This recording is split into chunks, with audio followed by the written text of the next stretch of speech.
आपण पाहताय न्यूज 18 लोकमत कौल कुणाला, कारण 5 राज्यांमध्ये कोणाची सत्ता येणार? भाजपची काही ठिकाणी नव्यानं सत्ता येणार का?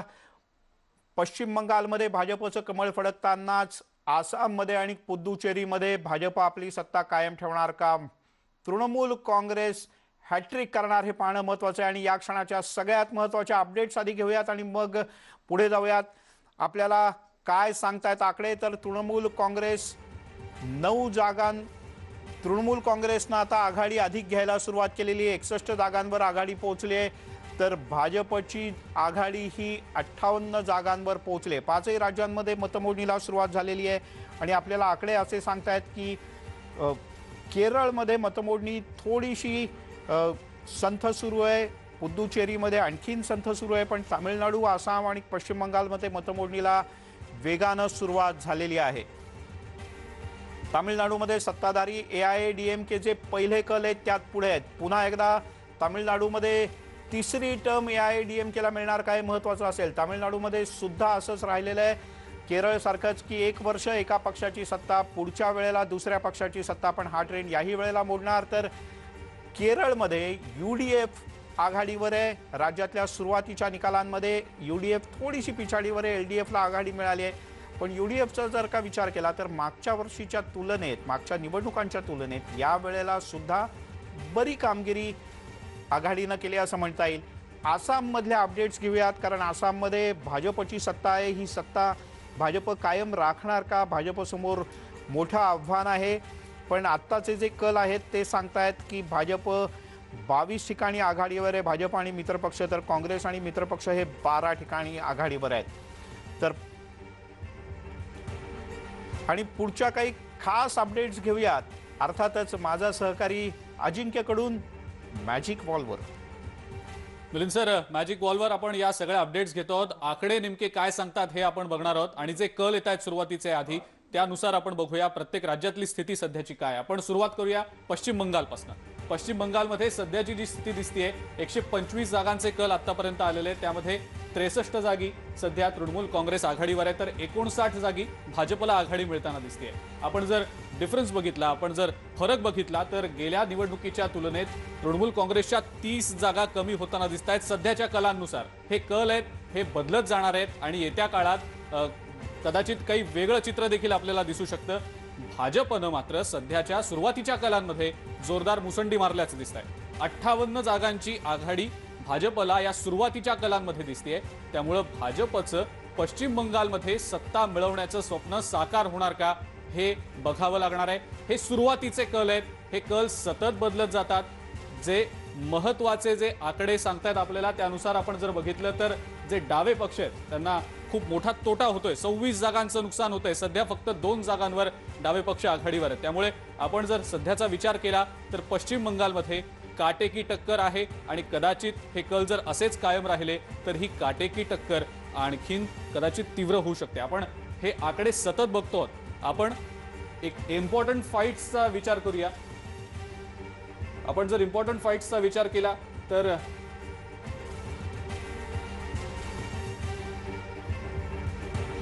आपण त्याच्यावर येऊयात. आपण आता TV स्क्रीनवर पाहूयात इम्पॉर्टंट फाईट्स आपल्या.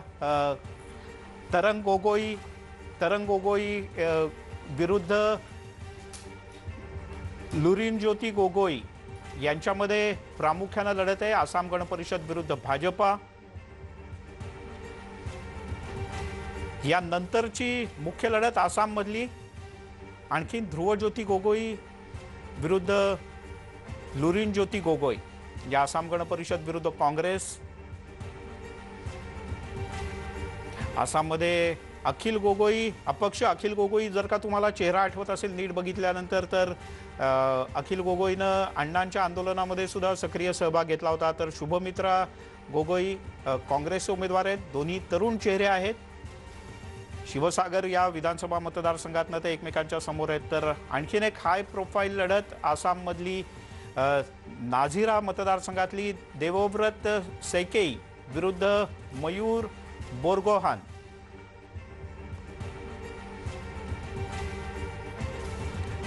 आणि ही सगळ्यात मोठी लढत आसाममधली माजुली मतदारसंघ. आसामचे सध्याचे मुख्यमंत्री सर्वानंद सोनोवाल विरुद्ध पूर्णा पेगू, अपक्ष उमेदवार ज्यांना काँग्रेसनं पाठिंबा दिला आणि या लढतीकडे सुद्धा सगळ्या आसामचं लक्ष लागलंय की इथे कोण नेमकं जिंकणार ते.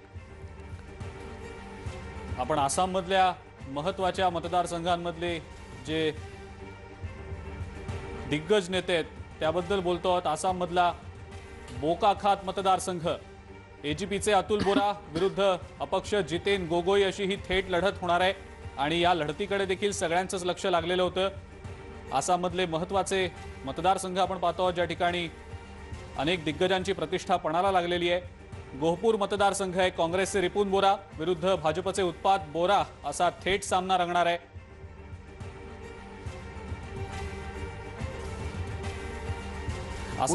उदलगुरी या आसाममधला आणखीन एक महत्वाचा मतदारसंघ. इथे सुद्धा अनुभवी विरुद्ध तरुण चेहरा अशा प्रकारचं एक युद्ध आहे.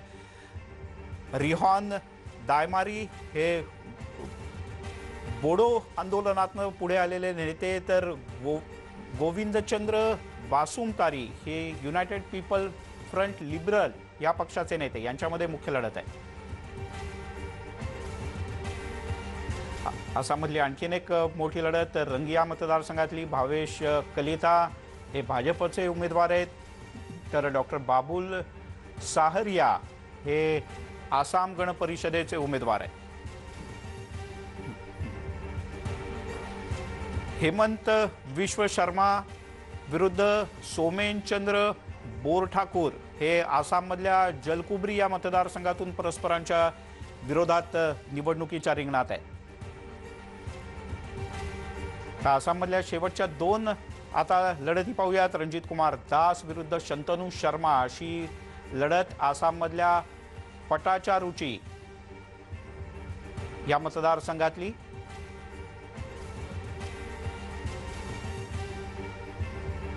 तर परिमल शुक्ला वैद्य विरुद्ध कामाख्या प्रसाद माला ही आसाममधली आणखीन एक लढत ढोलाई मतदारसंघातली.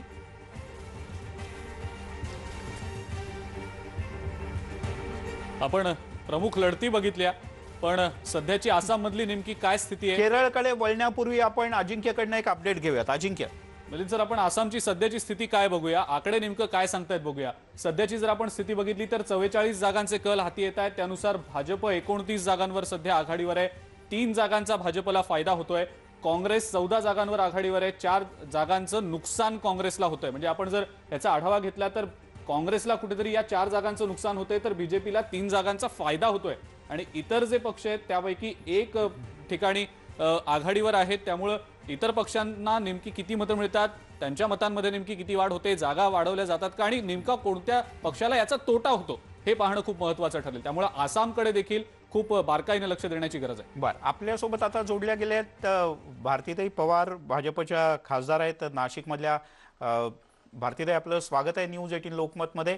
आणि यासोबतच ज्येष्ठ पत्रकार आणि राजकीय विश्लेषक चोरमारे सर सुद्धा आपल्यासोबत जोडले गेले आहेत. सर, आपलंही स्वागत. सगळ्यात आधी भारतीताई, पश्चिम बंगालमधले जे सुरुवातीचे कल आहेत ते पाहिलं तर असं दिसतंय की सोनार बांगला ही भाजपची घोषणा फारच आवडलेली दिसते पश्चिम बंगालच्या नागरिकांना. नक्कीच सोनार बांगला हा आमचा संकल्पपत्र आहे.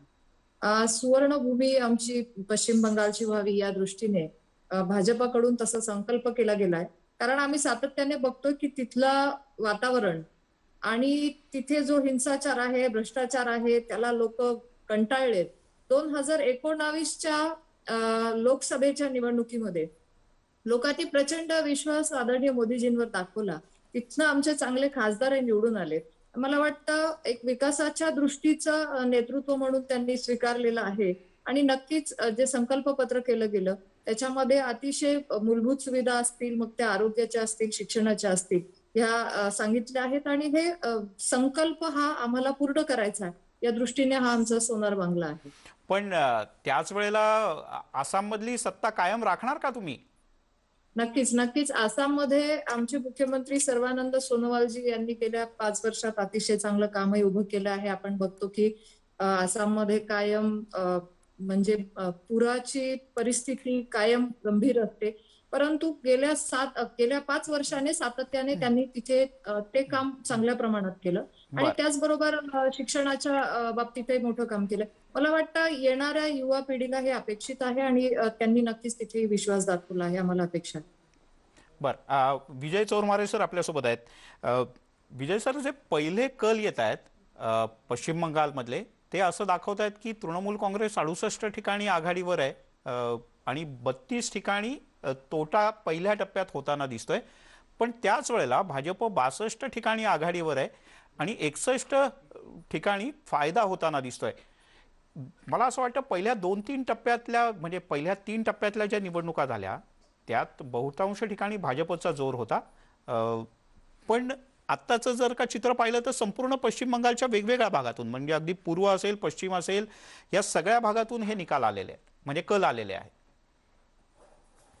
बरोबर आहे. आपण अगदी सुरुवातीपासूनचे म्हणजे कल यायला सुरुवात झाली तेव्हापासूनचा ट्रेंड बघितला तर मला वाटते आता जे अंदाज आहेत तशाच पद्धतीचे अंदाज म्हणजे तो एक सूत्रपूड आहे. म्हणजे दोन्ही पक्षांच्या मध्ये तृणमूल काँग्रेस आणि भारतीय जनता पक्ष या पक्षांच्या मध्ये अगदी 2, 5, 7 जागांचा फरक आहे आणि इथपर्यंत आता तेच साधारण तोच फरक कायम राहिलेला आहे.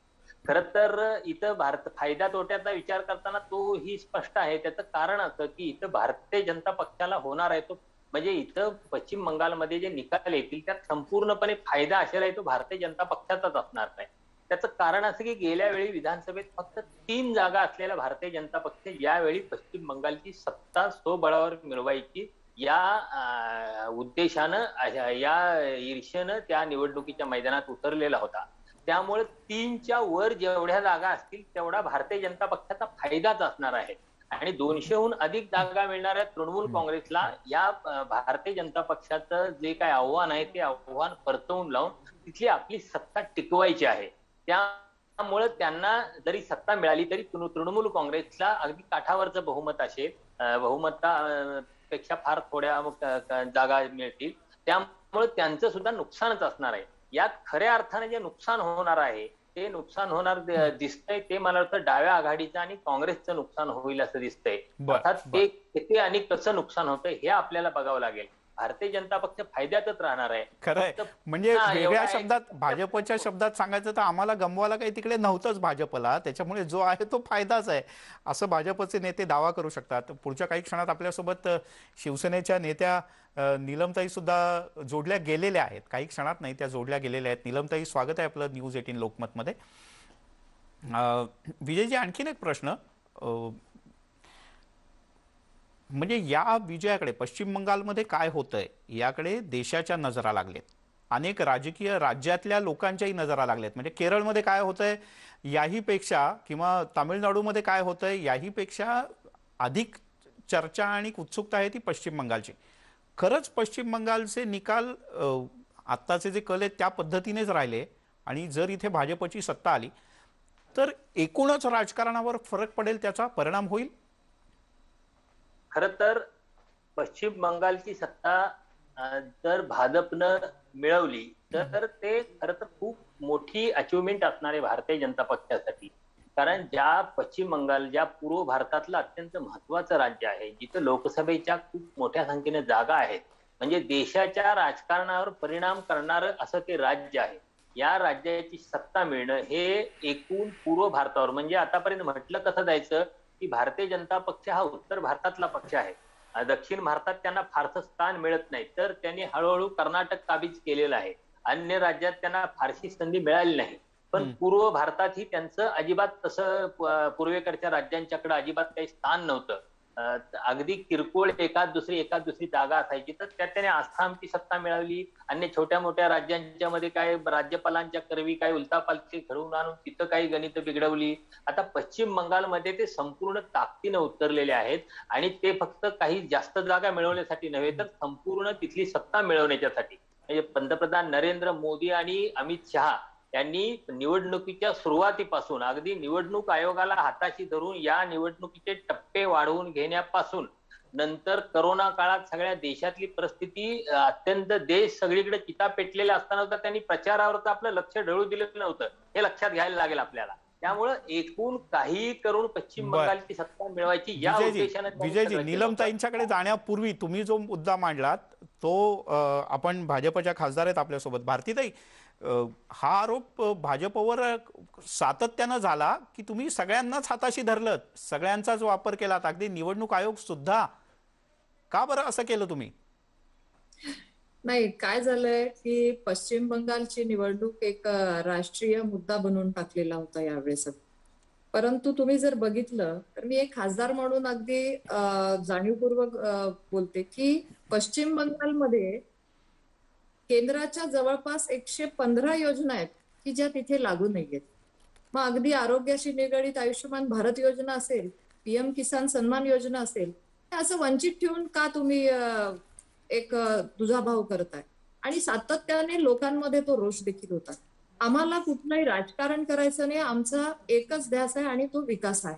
आमच्या संकल्प पत्रामध्ये जर बघितलं तर नाही, पण भारतीताई, याच्यात या आरोपाचं उत्तरच नाहीये ना. आता ठीक आहे, आता मतदान झालं, सगळं मतदान यंत्रात बंद झालं. जो आक्षेप आहे तुमच्याबद्दल की तुम्ही वापर केला यंत्रणांचा, त्याच्याबद्दल बोला की आता. आम्ही वापर केला यंत्रणांचं हे म्हणणं चुकीचं आहे. तिथे जर दंगली होत असतील, राजकीय दबाव येत असेल, अगदी आमच्या कार्यकर्त्यांवर हमले झाले, आमचे राष्ट्रीय अध्यक्ष गेले तिथे, त्यांच्या गाडीवर देखील हल्ला झाला, अतिशय हिंसक, म्हणजे दबाव, धमक्या, असं राजकारण कुठे चालतं का हो? अगदी त्याच्यामध्ये ही निवडणूक पार पाडत गेली, कित्येक वर्ष चालत आलं. परंतु ह्या वेळेस मात्र सीआरपीएफच्या मदतीने अतिशय सुसूत्रता आणली गेली आणि लोकांना त्या दबावात मुक्त करून तुम्ही निवडणुकाला सामोरे जा, लोकशाही पद्धतीने तुम्ही मतदान करा, यासाठी आपण मदतच केली आहे. आणि तिथे बळाचा कुठलाही वापर नाही. निवडणूक आयोग एक स्वतंत्र त्यांचं काम करत असते, तिथे कोणीही हस्तक्षेप करू शकत नाही, आपल्याला सगळ्यांना माहिती आहे. आणि ज्या पद्धतीने तिकडची प्रचार रणनीती होती, आमची तशीच होती. आम्ही कुठल्याही प्रकारे तुमच्या या म्हणण्यावर पटकन कोणी विश्वास ठेवायला आजच्या घडीला तयार नाही. तुम्ही म्हणताय की आम्ही उपयोग केला नाही किंवा वापर केला नाही. आता मी जर एक छोटं उदाहरण दिलं की जे आमचे काही कार्यकर्ते तिथे प्रचारात होते, तर तिथे तर असं चित्र होतं की आमची बॅनर आणि होर्डिंग लावायला सुद्धा तिथे जागा ठेवली नव्हती. मग कोणी केला बळाचा वापर, मग कोणी केला पैशांचा गैरवापर, असंही आपल्याला जनतेचा कौल आला पूर्ण की कळेलच आपल्याला. अजिंक्यकडे एक प्रश्न आहे नीलमताईंच्या करता. नीलमताई, आपलं स्वागत न्यूज 18 लोकमत मध्ये. आपण पश्चिम बंगालच्या या मतमोजणीकडे सगळ्या देशाचं लक्ष लागलंय. कदाचित या निकालानंतर देशातलं राजकारण कदाचित वेगळ्या दिशेला जाईल असं देखील बोललं जात आहे. ममता बॅनर्जी नंदीग्राममधनं लढतायत, त्यांच्या एकंदरीतच कामगिरीवर लक्ष राहणार आहे. पण भाजपनं सुरुवातीच्या कलांमध्ये जी काही मुसंडी मारली ते पाहता भाजपचं पश्चिम बंगालची सत्ता ताब्यात घेण्याचं जे स्वप्न आहे ते साकार होईल असं आपल्याला वाटतं का? आताच्या घडीला याच्यावरती या क्षणी, कारण आपण बघतो की गेल्या वेळेला कर्नाटक आहे, मध्य प्रदेश आहे, राजस्थान आहे, शेवटपर्यंत जे काही घडत असतं त्याच्यामध्ये धक्कादायक निकाल तर मध्य प्रदेशमध्ये तुम्हाला आठवत असेल, शेवटच्या क्षणापर्यंत भारतीय जनता पक्षालाही वाटत होतं, सगळ्यांनाच वाटत होतं, आणि मग शेवटी पुढचं सत्तांतर आणि सगळं आपण नाट्य पाहिलेलं आहे. दुसरं मला असं वाटतं की सामदाम दंडभेद याचा उपयोग करत नाही भारतीय जनता पक्ष, हे म्हणणं म्हणजे खरंच अगदी पहिलीतल्या सुद्धा राजकीय विश्लेषक हे मान्य करणार नाही. आणि याला कारण असं आहे की ज्या प्रकारे केंद्राने राज्यात हस्तक्षेप करायला नको, ती सगळं पश्चिम बंगालमध्ये पहिला अंक झाला आणि महाराष्ट्रात त्याचा दुसरा अंक चालू आहे हे आपण म्हणू शकतो. परंतु बंगाल आहे, पंजाब आहे आणि महाराष्ट्र आहे, या तीन राज्य स्वातंत्र्य चळवळीपासून आतापर्यंत ट्रेंड सेटर म्हणता येईल अशी राहिलेली आहेत. आणि लोकांना काही वेळेला अँटी इन्कम्बन्सी असते, तोचतोचपणा झालेला असतो. बोला बोला नीलमताई, तुमचा आवाज एकदम व्यवस्थित येतोय. कदाचित जर का तांत्रिक हे असेल, तुमच्यातला एक शब्द मला फार आवडला. तुम्ही म्हणालात अगदी पहिलीतला राजकीय विश्लेषक असेल तरी सुद्धा आपल्याकडे double doctorate doctor Vijay Chormare sir आहेत. चोरमारे सर, असं कुठलं राज्य असतं आणि असं कुठला पक्ष असतं की जो यंत्रणांचा वापर करत नाही? म्हणजे महाराष्ट्रात तर आपण निवडणुकांचं सोडा, मतमोजणीचं सोडा, त्याच्यानंतर भल्या पहाटे काय होतं तेही बघितलंय. त्यामुळे पश्चिम बंगालमध्ये तर काही होऊ शकतं. नाही, यंत्रणांचा वापर हे सत्ताधारी करतच असतात आणि अर्थात या सगळ्यात भारतीय जनता पक्षाचा आक्षेप आहे तो घटनात्मक ज्या संस्था आहेत त्या घटनात्मक संस्था कमकुवत केल्या हा आरोप आहे. खर तर निवडणूक आयोग ही आपल्याला माहिती आहे की एक स्वायत्त यंत्रणा होती आणि या निवडणूक आयोगानं कधीही कुठल्याही सत्तेला भीक घातली नाही. अगदी शेषन यांनी ज्यावेळी निवडणूक आयोगाची निवडणूक आयुक्त म्हणून सूत्र घेतली त्यावेळी ज्या पद्धतीने त्यांनी सगळ्यांच्यावर म्हणजे सत्ताधाऱ्यांसह सगळ्या राजकीय पक्षांच्यावर आपल्या एकूण आचारसंहितेची बंधनं लागून ज्या पद्धतीने एक निवडणूक आयोगाची चांगल्या अर्थानं म्हणता येईल अशी दहशत निर्माण केली होती, ती नंतरच्या काळातही अनेक आयुक्तांनी दहशत टिकवून ठेवलेली होती. म्हणजे निवडणूक आयोग निर्णय घेण्याच्या बाबतीत स्वायत्त असल्याचं चित्र दिसत होतं. पण गेल्या काही काळात निवडणूक आयोग अत्यंत म्हणजे अर्थात ह्यात मी भारतीय जनता पक्षाला दोष देणार नाही. कुणीही सत्तेवर असलं तर आपल्यासारख्या यंत्रणांनी वागावं, आपल्या हिताचे निर्णय घ्यावेत, आपल्या फेवरमध्ये निर्णय घ्यावेत असं कुठल्याही यंत्रणेला राज्यकर्त्यांना वाटणं स्वाभाविक आहे. बरोबर. पण त्या यंत्रणेत काम करणारी जी माणसं असतात ती अत्यंत उच्च विद्याभूषित असतात, ती अत्यंत मोठ्या पदावरची असतात. त्या माणसांनी त्या संस्थांची प्रतिष्ठा टिकवायची टिकवली पाहिजे. बरोबर आहे. मला आणि वाटतं आपण अपेक्षा करूयात विजय सर की याला तुम्ही घेतलेला जो आक्षेप आहे तर त्याला पुढच्या टप्प्यात तरी भारतीताई उत्तर देण्याचा किंवा त्याच्यावर स्पष्टीकरण देण्याचा प्रयत्न करतील. पण अजिंक्यकडे काही अपडेट आहेत? मिलिंद सर, आपण थोडक्यात आत्ताची जी परिस्थिती आहे कलांची ती बघूया. आपण जर सुरुवातीचे आकडे जर बघितले असते तर अगदी काटेकी टक्कर दिसत होती, फरक अगदी 2-3 जागांचा होता. पण आता जर आपण आकडे बघितले तर तृणमूल काँग्रेस 80 जागांवर आघाडीवर आहे, भाजप 68 जागांवर आघाडीवर आहे. म्हणजे हा फरक आता 12 पर्यंत जाऊन पोहोचलाय. कदाचित हा फरक आणखीन वाढू देखील शकतो, पण हे सध्याचे कल. सध्याचे. पण त्या दोन्हीत आणखीन एक महत्वाचा फरक आहे अजिंक्य, तो म्हणजे ह्या ज्या 80 जागांवर तृणमूल काँग्रेस आघाडीवर आहे त्याच्यात 33 जागांचं नुकसान होताना दिसतंय. आणि भाजपला विजय चोरमारे सरांनी सांगितले तसं गमवायला काहीच नव्हतं, त्यामुळे 66 जागांचा फायदा भाजपला होताना दिसतो. नाही, फक्त तृणमूल काँग्रेस नाही तर डाव्यांचे देखील 31 जागा कमी होत आहेत. त्यामुळे जसं चोरमारे सर मगाशी म्हणाले की डाव्यांना याचा खूप मोठा फटका बसणार आहे, तो फटका हा 31 जागांचा तो बसताना दिसतोय. एक ब्रेक आपण घेऊया. ब्रेक नंतर आपण ही चर्चा अशीच सुरू ठेवूया. कुठे जाऊ नका, बघत राहा फक्त न्यूज 18 लोकमत.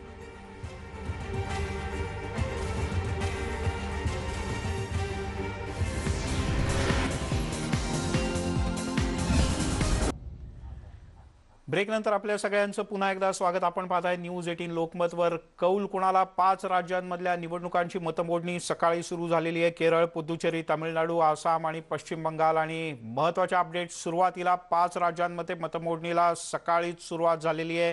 आणि आत्तापर्यंतचे जे कल आहेत त्यात पहिले कल पश्चिम बंगालमधले हाती आले आहेत. आणि पहिले कल आपल्याला असं सांगतायत, अर्थातच आत्ता तरी तृणमूल काँग्रेस आघाडीवर आहे, पण अचूक आणि नेमके आणि जलद असे कल आणि निकाल पाहण्यासाठी अर्थातच न्यूज 18 लोकमत तुम्ही पाहत राहा. पश्चिम बंगालचा पहिले काही कल जे हाती आले त्यानुसार आत्तापर्यंत पश्चिम बंगालमध्ये 89 ठिकाणी हे तृणमूल काँग्रेस आघाडीवर असल्याचं आपल्याला दिसतंय. एकूण 166 जागांचे कल आत्तापर्यंत हाती आले आहेत. आणि 73 पेक्षा जास्त ठिकाणी, आता 74 आकडे क्षणाक्षणाला बदलत आहेत, 74 ठिकाणी भाजपनं आघाडी घेतली आणि यात 71 जागांचा भाजपला फायदा होताना दिसतोय. आपल्यासोबत भारतीताई पवार आहेत, भाजपच्या खासदार, आणि नीलमताई गोरे आहेत, शिवसेनेच्या ज्येष्ठ नेत्या आणि प्रवक्त्या. तसंच डॉक्टर विजय चोरमारे सर आपल्यासोबत आहेत. आपल्या तिघांचंही पुन्हा एकदा ब्रेक नंतर स्वागत. नीलमताई, मगाशी तुम्ही बोलत होतात काही तांत्रिक अडचण निर्माण झाली, पण आत्तापर्यंतचे जे आकडे बघितले तर भाजप असा सातत्यानं दावा करत होता अगदी पहिल्यापासनं की आम्ही 200+ जागा मिळवू. 200+ तर फारच कठीण आहे, पण जर का भाजपनं पश्चिम बंगालमध्ये बहुमत मिळवलंच तर त्याने राष्ट्रीय आणि राज्यांच्या म्हणजे रिजनल प्रांतीय राजकारणात काय फरक पडेल असं वाटतं तुम्हाला?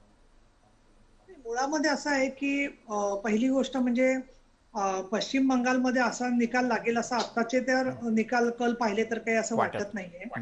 वाटत नाही, कारण तुम्ही एकूण बघा ना, म्हणजे शेवटी पण एक आहे की अगदी एक जागेने सुद्धा कोणी एक जण पुढे किंवा मागे राहू शकतो आपल्या बहुमतामध्ये. आपण दोन्ही गोष्टींचा एक विचार करू, हायपोथेटिकल म्हणता येईल असं, की एक म्हणजे तुम्ही म्हणता तसं भारतीय जनता पक्ष निवडून आला समजा, तर त्या ठिकाणी विरोधी पक्ष म्हणून सुद्धा तृणमूल काँग्रेस हा खूप प्रभावी असणार आहे, पहिली गोष्ट. दुसरं, त्यांचा आवाज संपूर्ण भारतात ऐकला जातोय आणि प्रत्येक राज्यामध्ये त्यांचं नेटवर्किंग होणार आहे एका अर्थाने. म्हणजे भारतीय जनता, मी तर असं म्हणेन अर्थातच ममता याच निवडून येतील असं वाटतंय. पण ती जर का पोकळी निर्माण झाली तर राष्ट्रीय स्तरावरती त्या एखाद्या वेळेला प्रवेश करून निवडणुकांच्या मध्ये एक वेगळ्या प्रकारचं आव्हान सुद्धा केंद्र सरकारमध्ये भाजपला देऊ शकतील. त्यामुळे त्या दृष्टीने विचार केला तर खरं सांगायचं तर भारतीय जनता पक्ष हरणं हे त्यांच्या सोयीचं आहे पश्चिम बंगालमध्ये आत्ताच्या घडीला जे आहे ते. पण तरी मला असं वाटतं की आपण आता त्याच्यावरती अंतिम भाष्य करू शकत नाही. दुसरं असं आहे की केंद्र सरकारची सत्ता ज्या प्रकारे राबवली जाते, मगाशी बोलत असताना मी भारती पवारांचं ऐकत होते की अगदी म्हणजे आचार्य विनोबा भावे किंवा यांच्या अहिंसक भूमिकेतून कसा भाजप वागतोय अशा पद्धतीने जो रोज साधा एक तिथला कुठला पेपर वाचत असेल तरी कोणाचा विश्वास बसणार नाही अशा पद्धतीचं वर्तन सांगतात. आता 256 केंद्रीय फोर्सच्या कंपनी 23 जिल्ह्यांमध्ये आहेत, 292 ऑब्झर्वर्स आहेत आणि प्रत्येक ठिकाणी जे 8 फेजेसमध्ये काउंटिंग झाले त्या काउंटिंगच्या बरोबर कोविडचा सुद्धा काही एक नाही म्हटलं तरी परिणाम झालेला आहे. मुळात मागापासून मी वेगवेगळ्या वाहिन्यांवर आहे पण कोणी बोलत नाहीये, परंतु मला इथे लक्ष वेधलं पाहिजे की मुळामध्येच एवढा अट्टाहास किंवा दुराग्रह निवडणुकांचा का करायला हवा होता की ज्याच्यामध्ये किंवा कुंभमेळा असेल, मला विषय डायव्हर्ट करायचा नाहीये, पण कुठल्याही परिस्थितीमध्ये अगदी प्रेतांच्या सरणावरती पायी चालत जाऊन निवडणुकांचा आग्रह जो करण्याची अपरिहार्यता किंवा प्रचंड शरणागती पत्करली जाते ती खरोखर मानवतेला कलंक आहे का काय याचा विचार करायची वेळ आलेली आहे. आजचा परिणाम सगळा आपण पाहिलं तर असं मला वाटतं. दुसरा भाग असा आहे की या सगळ्यामध्ये मला असं वाटतं की हिंसाचार हा पश्चिम बंगालमधला अनेक वर्षापासून अविभाज्य भाग राहिलेला आहे. तो योग्यच नाहीये, त्याच्यात काही शंकाच नाहीये. आणि आमच्याबद्दल विचार कराल तुम्ही तर मी असं म्हणेन की महाराष्ट्रामध्ये मी अगदी एका वाक्यात संबोधते की शिवसेना काँग्रेस आणि राष्ट्रवादी काँग्रेसचा जो प्रयोग झाला त्याच्यामुळे एनडीए आणि युपीए असे दोन ज्या तटबंद्या होत्या त्या तटबंदीमधली एक मोठी शक्ती जी आहे ती युपीएच्या बरोबर संबंधित झालेली आहे. आणि त्यामुळे ममता बॅनर्जींचा विजय याचे बरेच अर्थ जसे आहेत तसे राष्ट्रीय स्तरावरची मात्र जी प्रक्रिया महाराष्ट्रातल्या सत्तेमुळे बदलली गेली त्याच्यामधून मात्र मी असं सांगत होते की पश्चिम बंगालमध्ये जे जे अंकाचे प्रयोग झाले नाट्य अवताराचे, मग सीबीआय असेल किंवा अन्य असेल त्याचेच प्रयोग आता महाराष्ट्रात निलमताई याच अनुषंगाने एक प्रश्न तुम्हाला विचारायचा आहे, तो म्हणजे भाजपकडे ममता बॅनर्जींच्या समोर मुख्यमंत्री पदासाठी द्यायला एक प्रॉमिनंट चेहरा नव्हता असं वाटतं का? म्हणजे दिलीप घोष आहेत, सुवेंदू अधिकारी आहेत जे ममता बॅनर्जींच्या विरुद्ध निवडणूक लढवत आहेत, परत मुकुल रॉय आहेत, पण भाजपनं कधीही असा प्रचार केला नाही की ही व्यक्ती मुख्यमंत्री पदाचा चेहरा असणार आहे. म्हणजे जसं केंद्राच्या वेळेला केला तसं राज्यात कधीच केला नाही. मग याचा कुठेतरी भाजपला फटका बसू शकतो असं आपल्याला वाटतं का? आपलं नेमकं या संदर्भातलं काय ऐकलं नाही?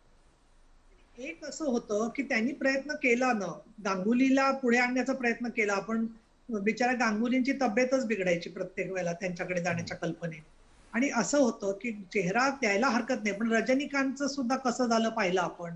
त्यामुळे जेव्हा एखादा मनुष्याला पुढे करतो आणि काही कारणांनी त्या नेत्याचे पाय लटपटले किंवा तो नेता परत निघून गेला ममता बॅनर्जींकडे किंवा संबंधित आधीच्या पक्षाकडे, ही सगळंच कोसळायची परिस्थिती येते. त्याच्यामुळे एकूण राजकीय परिस्थितीच्या मध्ये त्यांना तेवढं विश्वासार्हता भाजपबद्दल कुणाला वाटली नसेल हे जसं खरंय, तसं दुसरीकडे नेता जो लागतो त्याला स्वतःच काहीतरी रूट्स लागतात, काहीतरी पाया, जसं नितीश कुमारांचा आहे तशा पद्धतीचं सुद्धा त्यांना बरोबर कोणी मिळालं नाही. आणि कारण निश्चितपणाने कारण पश्चिम बंगालमध्ये ममता बॅनर्जी सोडल्या तर एक हाती वकूफ असणारा नेता कुठल्याच राजकीय पक्षात नाही अशी आजची पश्चिम बंगालमधली स्थिती आहे. पण तुम्ही एक गंभीर आरोप केलात आणि खासदार भारतीताई पवार यांच्याकडनं त्याचं उत्तर घेऊयात. भारतीताई, केवळ विजय चोरमारे यांच्यासारखे ज्येष्ठ पत्रकार आणि अभ्यासकच नाही तर सगळ्यांचाच हा प्रश्न आहे की खरंच अट्टाहास का होता हा निवडणुकीचा? म्हणजे ठीक आहे, आता तुम्ही म्हणाल की जुन्या कढीला कशाला ऊत आणताय, पण भाजपमध्ये च्या संदर्भात घेतला जाणारा जो हा आक्षेप आहे त्याला आज न उद्या सत्ता मिळो किंवा न मिळो भाजपला उत्तर तर द्यावंच लागेल.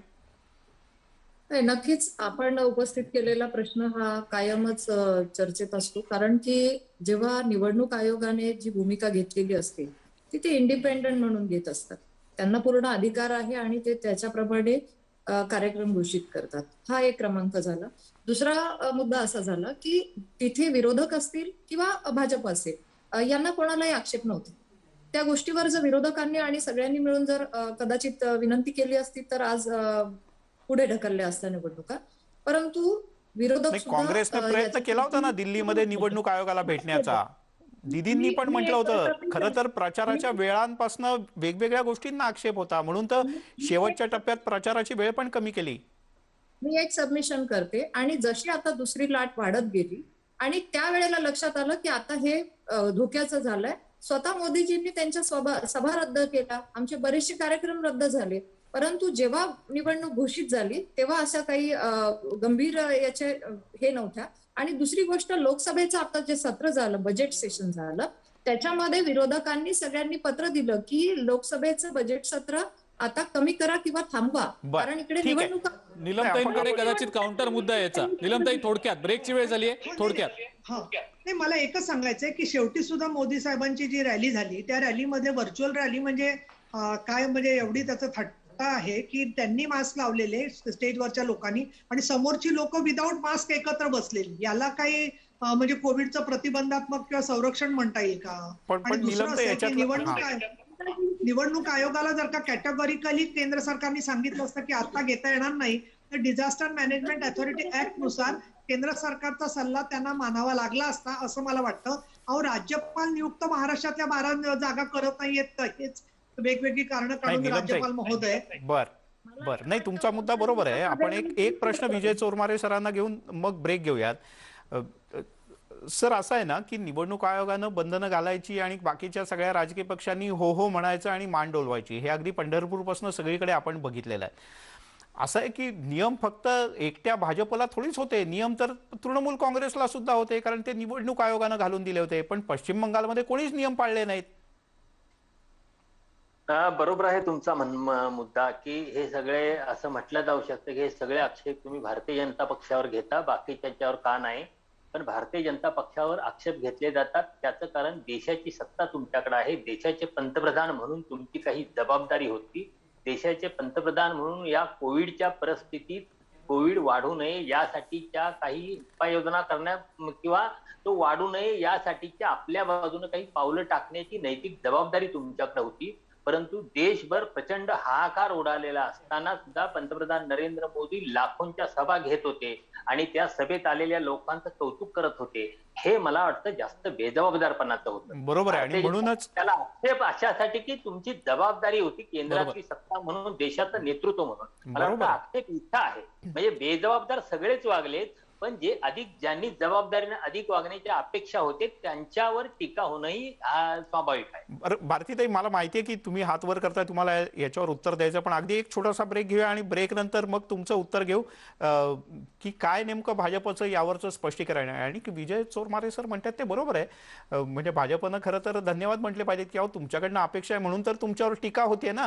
तुम्ही का बरं टीकेपासून एवढे लांब पळता आणि प्रश्नांपासून लांब पळता. एक छोटासा ब्रेक घेऊया, ब्रेक नंतर ही चर्चा सुरूच राहील. पण 5ही राज्यांच्या सर्व ठिकाणी जे मतदान झाल्यानंतर आता मतमोजणी होते त्याचे सर्वात जलद आणि अचूक नेमके कल आणि तज्ज्ञांच्याकडून त्याचं विश्लेषण फक्त न्यूज 18 लोकमतवर. एक छोटासा ब्रेक घेऊया.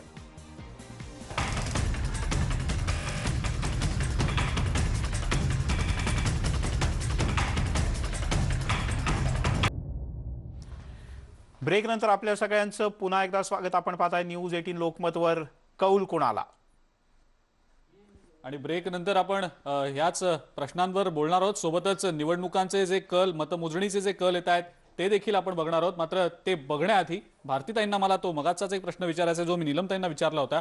भारतीताई, भाजपकडे मुख्यमंत्री पदाचा चेहरा ठसवून दाखवण्यामध्ये कुठेतरी कमी पडलं असं वाटतं का? ममता बॅनर्जींच्या झंझावातापुढे एक चेहरा समोर करणं भाजपला गरजेचं होतं असं वाटत नाही का? याचा कुठेतरी फटका भाजपला बसेल असं वाटतं? नाही, असं काही नाहीये. तिथे सगळ्यांचेच अथक प्रयत्न चालू आहेत आणि जेव्हा आपलं बहुमत येतं तेव्हा नक्कीच ज्येष्ठ नेते एक सक्षम आणि चांगला चेहरा देऊन तिथे आम्ही सत्तेमध्ये आलो तर नक्कीच प्रयत्न करू. परंतु चेहरा देणं याच्यापेक्षा जर पक्षाचा संकल्प काय आहे, लोकांच्या भूमिकेतनं आम्हाला काय करायचं आहे, पुढे ठेवायचं आहे, हे मला वाटतं महत्वाचं आहे. हा निर्णय नक्कीच ज्येष्ठ नेते घेतील. मला अजून एका मुद्द्यावर फक्त बोलायचं आहे की जेव्हा पण केंद्राचा विषय येतो, केंद्रामध्ये बोट दाखवलं जातं, मोदीजींच्या सभांवर आक्षेप घेतला जातो, तर तिथे मग तामिळनाडूमध्ये काय चाललं, पुडुचेरीमध्ये काय चाललं, केरळमध्ये काय चाललं, आणि तिथल्या सभा, तिथल्या मास्क न लावता झालेली गर्दी, याच्यावर कोणीच काही बोलणार नाही. परंतु फक्त मोदीजींची सभा झाली, गर्दी झाली की नाही, त्याच्यावर पण आक्षेप भारतीताई घेणार. मोदीजींकडनं जास्त अपेक्षा आहे म्हणूनच ते टीका देखील होणार ना. अपेक्षा एकच पण मिनिट, तितकीच आहे. एकच मिनिट. पंढरपूरमध्ये तर स्पेशल मुख्यमंत्र्यांनी जाहीर करून टाकलं 144 सगळीकडे लागू होणार. इथे तर निवडणूक आयोगाला पण बाजूला ठेवलं गेलं. माझं म्हणणं हे आहे की सगळ्यांनी मिळून निर्णय घ्या ना, परंतु कुठेतरी एकाला तुम्ही टार्गेट करायचं. पश्चिम बंगालमध्ये भाजपची सरशी झाली तर लगेच तुम्ही याच्या बळावर येणार, त्याच्या बळावर येणार, असं नेहमीच म्हटलं जातं. असं का म्हटलं जातं याचं कारणच कळत नाही. तिथले प्रयत्न दिसत नाही का, तिथले त्याग दिसत नाही का? आमचे कित्येक कार्यकर्ते बलिदान झाले, त्यांना घरात जाऊन मारलंय अक्षरशः. हे कोणीच बघणार नाही का? नीलमताईंना एक मुद्दा मांडायचा आहे, ताई बोला. राज्यांच्या बाबतीत तसंच होत नाहीये. म्हणजे मी हा सगळी सारांशाने मांडते. एक तर पहिली गोष्ट म्हणजे शेतकऱ्यांचं आंदोलन जे चालू होतं त्या आंदोलनाच्या वेळेला विरोधी पक्षांनी अक्षरशः सातत्याने भूमिका मांडली राज्यसभेच्या आणि लोकसभेच्या अधिवेशनामध्ये की तुम्ही याच्यावरती चर्चा घडवा, परंतु ती घडली नाही चर्चा. प्रचंड मोठ्या प्रमाणामध्ये शेतकऱ्यांचा असंतोष जो होता तो राहिलाच. एक दुसरं म्हणजे तुमचा हेतू जो आहे तो कुंभमेळ्याच्या वेळेला स्पष्ट दिसला की कुंभमेळा उरकून घ्यायचा होता आणि त्याच्यानंतर मग म्हणतोय आपण की कुंभमेळा आता प्रतिकात्मक करा म्हणून. त्याच्यामध्ये सुद्धा सगळे महंत आणि साधू सुद्धा बाधित झाले, त्याची सुद्धा पर्वा केली नाही. एका बाजूने आपण हिंदुत्ववादी तुम्ही म्हणवता. आणि तिसरा महत्वाचा यातला मुद्दा आहे की का मुख्यमंत्री पदाचं नाव आधी जाहीर केलं गेलं नाही. याला कारण असं की आता जर का काठावरचं बहुमत मिळालं तर मग खेळामध्ये फासे कसे टाकणार आधी मुख्यमंत्री जाहीर करून. त्यामुळे तोडफोड करण्यासाठी आणि 5-6 अड्डा लोक लागले तर मध्य प्रदेशचा पॅटर्न परत करण्याच्यासाठी म्हणून हातामध्ये पत्ते बाकी ठेवायला लागतात. ते चतुर चाणक्य नीती करणारे नीलमताई, माफ नेते करा, आहेत. मी थांबवतो तुम्हाला काही क्षणांसाठी. ब्रेकिंग न्यूज आपण सध्या आपल्या स्क्रीनवर बघतो आहोत. नंदीग्राम मधली एकदम हाय इंटेन्सिटीची ही लढत. या लढतीमध्ये ममता बॅनर्जी काहीशा पिछाडीवर पडल्याची सध्याची स्थिती आहे. शुभेंदू अधिकारींनी आघाडी घेतलेली आहे. आत्ताची ही ब्रेकिंग न्यूज आपण बघतो आहोत. नंदीग्राम मध्ये ममता दिदी सध्या पिछाडीवर असल्याची स्थिती आहे. भाजपचे शुभेंदू अधिकारी सध्या आघाडीवर आहेत. काहीशे मतांचा फरक आहे, पण महत्वाची बाब म्हणजे ममता दिदी पिछाडीवर पडल्याची सध्याची स्थिती आहे. आणि या नंदीग्रामला विशेष महत्व आहे अजिंक्य, कारण याच नंदीग्राम मधनं एक प्रकारे ममता बॅनर्जी यांचा पश्चिम बंगालमधला उदय खऱ्या अर्थानं झाला, राजकीय उदय. इथलं आंदोलन जगभरात गाजलं आणि नंदीग्राममध्ये गेल्या वेळपर्यंत म्हणजे मागची निवडणूक मावळत्या विधानसभेमध्ये ममता बॅनर्जीच नंदीग्रामच्या खरं तर आमदार आहेत, पण भवानीपूरमध्ये त्या आतापर्यंत होत्या, पण यावेळेला नंदीग्राममध्ये त्या शिफ्ट झाल्या आणि त्याचंही वेगवेगळं कारण सांगितलं जातं. पण त्यांच्याच पक्षातून बाहेर पडलेल्या शुभेंदूंनी मात्र त्यांना एक तगडं आव्हान उभं केलंय. बिलकुल. आणि जर हेच कल असेच सुरू राहिले येत्या काळात तर कदाचित भाजपला मोठा फायदा होण्याची शक्यता आहे. पण आताची जर स्थिती आपण बघितली तर 116 आणि 90 अशी स्थिती आहे. ही स्थिती अशीच कायम राहते का यामध्ये काही मोठा फरक बघायला मिळतो हे थोड्याच वेळात कळेल. बर, आपल्यासोबत 3 मान्यवर या चर्चेत आतापर्यंत सहभागी झाले होते. त्यापैकी विजय चोरमारे सर, सर तुम्हाला धन्यवाद. वेळ कदाचित थोडासा कमी पडला, पण पुन्हा एकदा या विषयावर आज दिवसभरात सविस्तरपणे बोलूयात आणि विश्लेषण करूयात, कारण हे निकाल खरोखरच प्रांतीय आणि राष्ट्रीय अशा दोन्ही प्रकारच्या राजकारणांवर परिणाम करणारे निकाल आहेत आणि तुमचं यातलं निरीक्षण हे निश्चितच महत्त्वाचं असेल. तुर्तास धन्यवाद. बाकी नीलमताई आणि भारतीताई आपल्यासोबत राहणारच आहेत. एक छोटासा ब्रेक घेऊया, लगेचच परत येतोय. पाहत राहा न्यूज 18 लोकमत.